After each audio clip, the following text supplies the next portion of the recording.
محترم سامعین و ناظرین، السلام علیکم ورحمۃ اللہ وبرکاتہ۔ اہل حدیث کے نامور عالم دین حافظ عمر صدیق صاحب نے حال ہی میں ایک فتویٰ صادر کیا ہے کہ مسلمان اپنی نماز میں، یعنی فرض نماز ہو یا نفلی نماز ہو، تشہد میں اپنی زبان کے اندر دعا کر سکتے ہیں۔ یعنی اگر ہم تشہد میں اردو یا پنجابی زبان میں دعا کریں تو ان کے بقول مشروع ہے۔ اپنے اس موقف کی انہوں نے دلیل یہ بیان کی ہے کہ رسول اللہ صلی اللہ علیہ وسلم نے ارشاد فرمایا ہے کہ ثم لیتخیر من الدعاء اعجبہ الیہ فیدعوہ۔ حضور صلی اللہ علیہ وسلم صحابہ کرام رضوان اللہ علیہم اجمعین کو تعلیم فرماتے ہوئے کہتے ہیں کہ جب تم دعائے تشہد پڑھ لو، درود ابراہیمی پڑھ لو، تو پھر نمازی کو اختیار ہے، دعا کرنے کا اختیار ہے کہ جن الفاظ میں اس کو دعا زیادہ اچھی معلوم ہوتی ہے، یعنی جو اس کو زیادہ پسندیدہ کلمات ہیں دعا کے، وہ ان کلمات کے ساتھ اپنے اللہ تبارک و تعالیٰ سے دعا کرے۔ اس سے انہوں نے یہ مفہوم اخذ کیا ہے، چونکہ رسول اللہ صلی اللہ علیہ وسلم نے نمازی کو اختیار دیا ہے دعا کرنے کا، اس لیے نمازی جس زبان میں بھی چاہے، اس کو جو الفاظ بھی زیادہ اچھے معلوم ہوتے ہیں دعا کے، وہ ان الفاظ میں، اس زبان میں وہ دعا کر سکتا ہے۔ نماز کے اندر ایک ایسا مقام ہے کہ جس کے اندر آپ اردو پنجابی میں دعائیں کر سکتے ہیں۔ نبی علیہ الصلوۃ والسلام نے تشہد کے اندر دعا کرنے کا حکم دیا، جو سی چاہے دعا اختیار کرے، فَلْيَتَخَيَّرْ مِنَ الدُّعَاءِ مَا شَاءَ۔ تو ما شاء کے اندر اردو، پنجابی، عربی ساری زبانیں شامل ہیں۔ جب آپ تشہد پڑھ لیں، درود شریف پڑھ لیں، تو اس کے بعد پنجابی میں، اردو میں اللہ سے بات کر سکتے ہیں جی، فرض میں بھی، نفل میں۔ یہ خالصتاً حافظ عمر صدیق صاحب کا اپنا فہم ہے۔ صحابہ کرام رضوان اللہ علیہم اجمعین جنہیں رسول اللہ صلی اللہ علیہ وسلم براہ راست تعلیم فرما رہے ہیں، ان میں سے کسی صحابی کو یہ بات سمجھ نہیں آئی۔ صحابہ کرام رضوان اللہ علیہم اجمعین کا زمانہ اسلام کے غلبے کا زمانہ تھا، فتوحات کا زمانہ تھا، عرب و عجم پر مسلمانوں کی حکومت تھی۔ کسی ایک صحابی نے بھی یہ فتویٰ صادر نہیں کیا کہ تم لوگ تشہد میں اپنی زبان کے اندر دعا کر لیا کرو۔ یہ کسی صحابی کو سمجھ نہیں آئی اور کسی نے یہ فتویٰ نہیں دیا جو کہ سمجھ عمر صدیق صاحب کو آئی ہے۔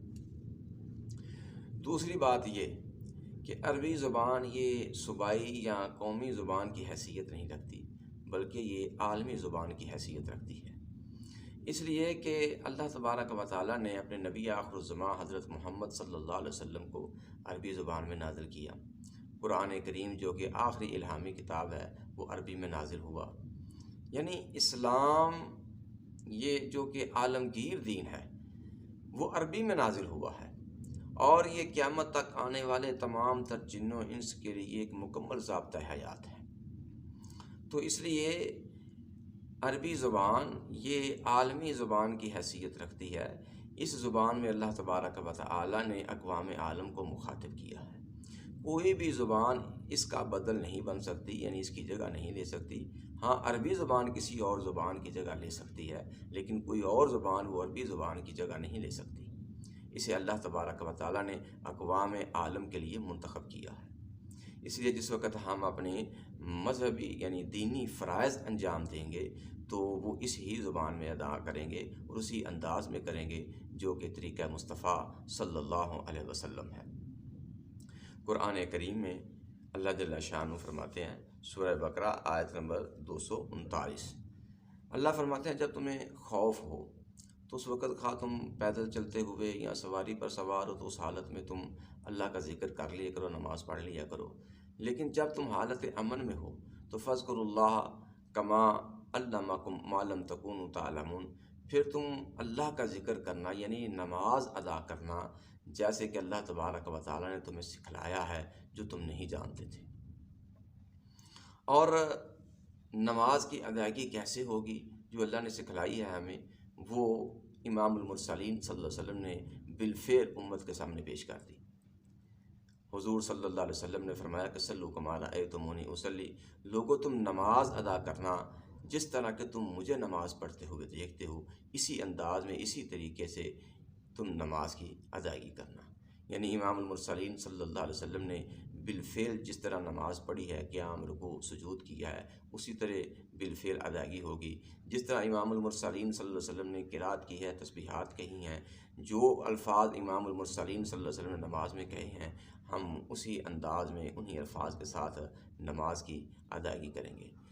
جس زبان میں اللہ کے پیغمبر نے نماز ادا کی ہے، اسی زبان میں اس دینی فریضے کو انجام دیا جائے گا۔ یہ ہے صلو کما رأیتمونی اصلی، لوگوں جس طرح تم نے مجھے نماز پڑھتے دیکھا ہے، جس انداز میں دیکھا ہے، جن الفاظ میں دیکھا ہے، جس زبان میں دیکھا ہے، تم بھی اسی انداز، انہی الفاظ اور اسی زبان میں نماز کی ادائیگی کرنا۔ اس لیے جس وقت ہم نماز پڑھیں گے تو ہم عربی زبان کے اندر ہی نماز کی ادائیگی کریں گے اور اسی زبان میں دعا کریں گے۔ اور امام المرسلین صلی اللہ علیہ وسلم سے جو تشہد کے اندر آپ نے دعائیں پڑھی ہیں اور منقول ہیں، اگر کوئی شخص ان دعاؤں کو اپنے لیے ناکافی سمجھتا ہے اور وہ یہ سمجھتا ہے کہ میں اپنی زبان کے اندر زیادہ اچھے الفاظ کے ساتھ دعا کر سکتا ہوں اور وہ الفاظ کو زیادہ پسند ہیں، تو پھر ایسے شخص کو اپنے ایمان کا جائزہ لینا چاہیے۔ امام المرسلین صلی اللہ علیہ وسلم سے بہتر انداز اور محبوب ترین دعا اور کوئی نہیں ہو سکتی جو کہ آپ نے کی ہے اور آپ سے منقول ہے۔ اب اس تناظر میں ہم اگر ان الفاظ کا جائزہ لیں جو رسول اللہ صلی اللہ علیہ وسلم تعلیم فرما رہے ہیں صحابہ کو کہ ثم لیتخیر من الدعاء اعجبہ الیہ فیدعوہ، کہ پھر نمازی کو اختیار حاصل ہے کہ جو دعا یا کلمات اسے زیادہ اچھے معلوم ہوتے ہیں، زیادہ پسند ہیں، وہ ان کلمات کے ساتھ اپنے اللہ سے دعا کرے۔ تو اس کا مفہوم اور معنی یہ بنتا ہے کہ زیادہ سے زیادہ آپ یہ مفہوم اخذ کر سکتے ہیں کہ قرآن و احادیث میں منقول دعاؤں میں سے جو دعا اس کو زیادہ اچھی معلوم ہوتی ہے، زیادہ پسند ہے، وہ ان الفاظ کے ساتھ، ان کلمات کے ساتھ اپنے اللہ تبارک و تعالیٰ سے دعا کرے۔ اور اگر وہ ان کے علاوہ اپنی طرف سے کوئی بنا کر دعا کرتا ہے، سمجھتا ہے کہ یہ زیادہ اچھے الفاظ کے ساتھ دعا ہے اور اس کو زیادہ پسند ہے رسول اللہ صلی اللہ علیہ وسلم سے منقول دعاؤں کی نسبت، تو پھر اس آدمی کو، جیسے میں نے عرض کیا، اپنے ایمان کا جائزہ لینا چاہیے۔ امام المرسلین صلی اللہ علیہ وسلم کی زندگی کے اندر ایک وقت ایسا تھا جب صحابہ کرام رضوان اللہ علیہم اجمعین گفتگو کر لیتے تھے، یعنی سلام کا جواب دے دینا، کسی کو چھینک آئی ہے تو اس کا جواب دے دینا۔ پھر ایک وقت آیا جب یہ حکم اللہ تبارک و تعالیٰ نے یعنی منسوخ کر دیا اور یہ حکم نازل فرمایا کہ اب نماز کے دوران کسی قسم کی کوئی گفتگو نہیں ہوگی۔ یہ اس متعلق ایک روایت ہے، مشکات کے اندر حدیث نمبر ہے 985، جس میں معاویہ بن حکم یہ راوی ہیں، یعنی یہ بیان کرتے ہیں کہ میں رسول اللہ صلی اللہ علیہ وسلم کے ساتھ نماز پڑھ رہا تھا تو دوران نماز ایک آدمی کو چھینک آئی۔ میں نے اس کی چھینک کا جواب دیا اس کو کہ یرحمک اللہ، اللہ تجھ پر رحم کرے۔ دیگر ساتھیوں نے مجھے اشاروں کناروں سے منع کیا، روکا کہ خاموش ہو جاؤ، گفتگو نہیں کرتے نماز میں۔ کہتے ہیں کہ مجھے یہ بات معلوم نہیں تھی کہ یہ ممانعت ہو چکی ہے اس کی۔ تو جب نماز رسول اللہ صلی اللہ علیہ وسلم پڑھا چکے تو آپ صلی اللہ علیہ وسلم نے بڑے مشفقانہ انداز میں مجھے فرمایا، آپ نے کہا کہ اے معاویہ بن حکم، ان هذه الصلاۃ لا یصلح فیہا شیء من کلام الناس، یہ نماز جو ہے نا، یہ اللہ کے ذکر، تسبیح اور قرأت قرآن کا نام ہے۔